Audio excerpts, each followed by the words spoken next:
So she is hauled up in, I guess, a hotel room right now in Pennsylvania, getting ready for the debate. She's been there for several days. I think it must be 6 now, according to the New York Times yesterday. It had been 5 then, doing debate prep that looks like the real thing. They were saying that they created the mock stage. They have Philippe Reines, who played Trump when Hillary Clinton was preparing to debate against him, dressed as Trump, acting as Trump, and she's going over and over and over. Trump is sitting with people who talk to him about policy. He just doesn't do it like she does it. But of course, all of his interviews have been debate prep in a way, and she's done one. One in nearly 2 months now as the nominee.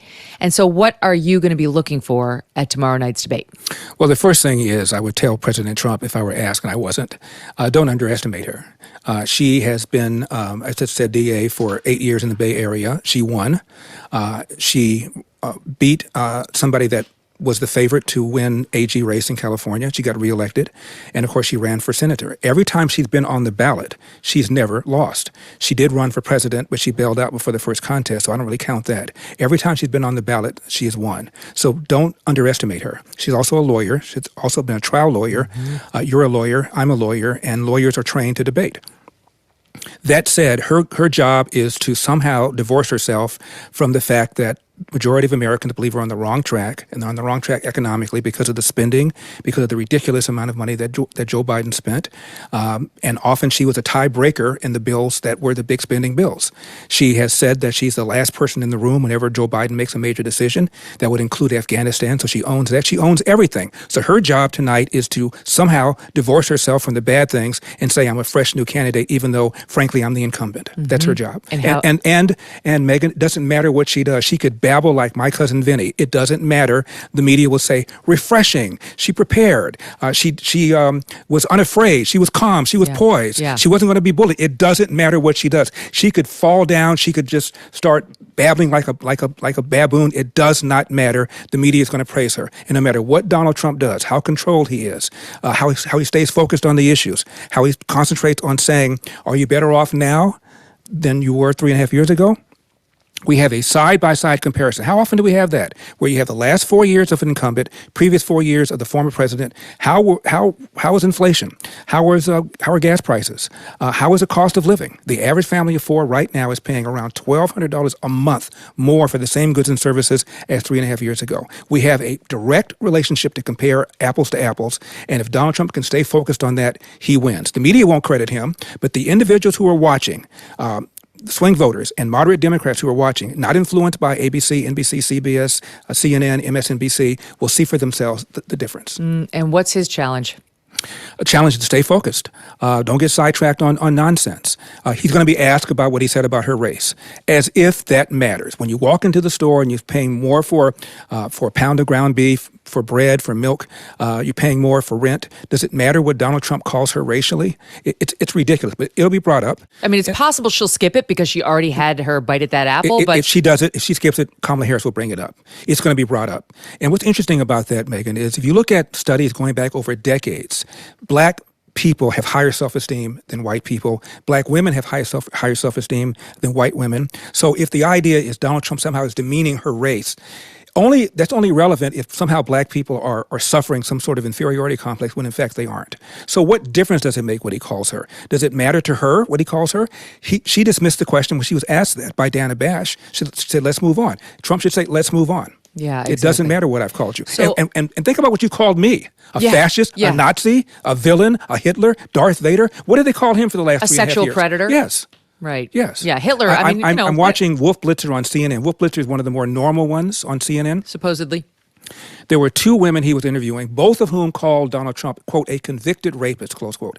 He is not a convicted rapist, and Wolf Blitzer didn't say a damn thing. No. And Joe Biden has, for the entirety of his campaign, claimed that Donald Trump, talking about Charlottesville, said there were good Nazis and bad Nazis on both sides, when in fact, as you well know, he was saying that there were good and bad people on both sides of the debate as to whether there should be a Confederate monument in the public square. Jake Tapper on CNN 2.5 years later says, I went back and I looked at the tape and Donald Trump was not saying there were good fascists and good white nationalists on both sides. What he was saying was there are good and bad people on the issue of whether there should be a statue of Robert E. Lee downtown.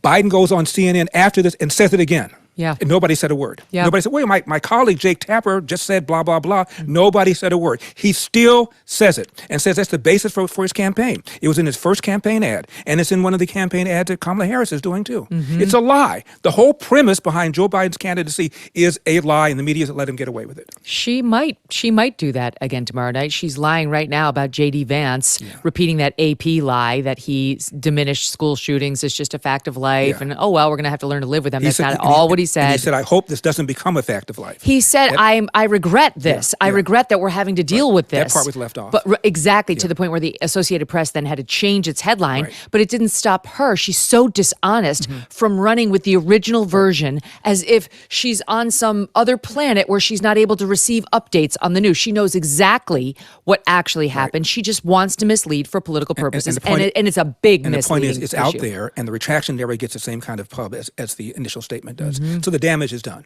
So she's going to lie. We can expect that. I mean, if Trump sticks to what he did at the debate against Joe Biden, it should be a win for Republicans. I've heard a lot of Republicans say, oh, he didn't do that well at that debate. I actually thought he did very well. He controlled himself. And if you go back and look at it, he was on message. I mean, virtually every answer referenced immigration. He had clearly been told there are a couple of issues that are going to win you this election. Stick to those. And he did it. And I think the same approach should be used tomorrow night. In fact, Megyn, he did too well. He killed Joe Biden. He was done. That's the most interesting thing about this entire election cycle, that went from looking like the most brilliant move ever to the most catastrophic bad move ever. Yeah, he should have maybe taken his foot off the gas after a while. But it is what it is. I was in the RNC in Milwaukee, and people were giddy about the prospect of Donald Trump getting reelected. And I said, don't think Joe Biden's going to be the candidate. The candidate's going to be Kamala Harris. And they said, well, it won't matter. I said, once she has announced, I know her poll numbers are lower than Biden, but when she announces, the media is going to transform her into a combination of Joan of Arc and Rosa Parks. And that's exactly what they've done. Yes. Now she walks on water. Yes, she is. She's like the second coming of Barack Obama. You didn't vote for this economic downturn and the high inflation, but you could pay for it at the pump, the grocery store, and with growing stacks of unpaid bills. Financial stress can be crushing, and one solution could be donewithdebt.com. Done with Debt created new, aggressive strategies designed to get you out of debt permanently without bankruptcy or loans. Done with Debt can stand between you and your bill collectors, and they'll negotiate with your creditors to write off balances, cut interests, and stop penalties. And the best news is Done with Debt is accepting new clients right now. But you do need to hurry because some of their debt relief strategies are time sensitive and you don't want to miss out. Let Done with Debt hit the debt reset button for you and make your money yours again. Visit donewithdebt.com or call 1-888-322-1054 right now. Chat with one of their debt relief strategists for free. That's donewithdebt.com, donewithdebt.com. Thanks so much for watching. If you like what you just saw, hit the subscribe button for more clips and full episodes.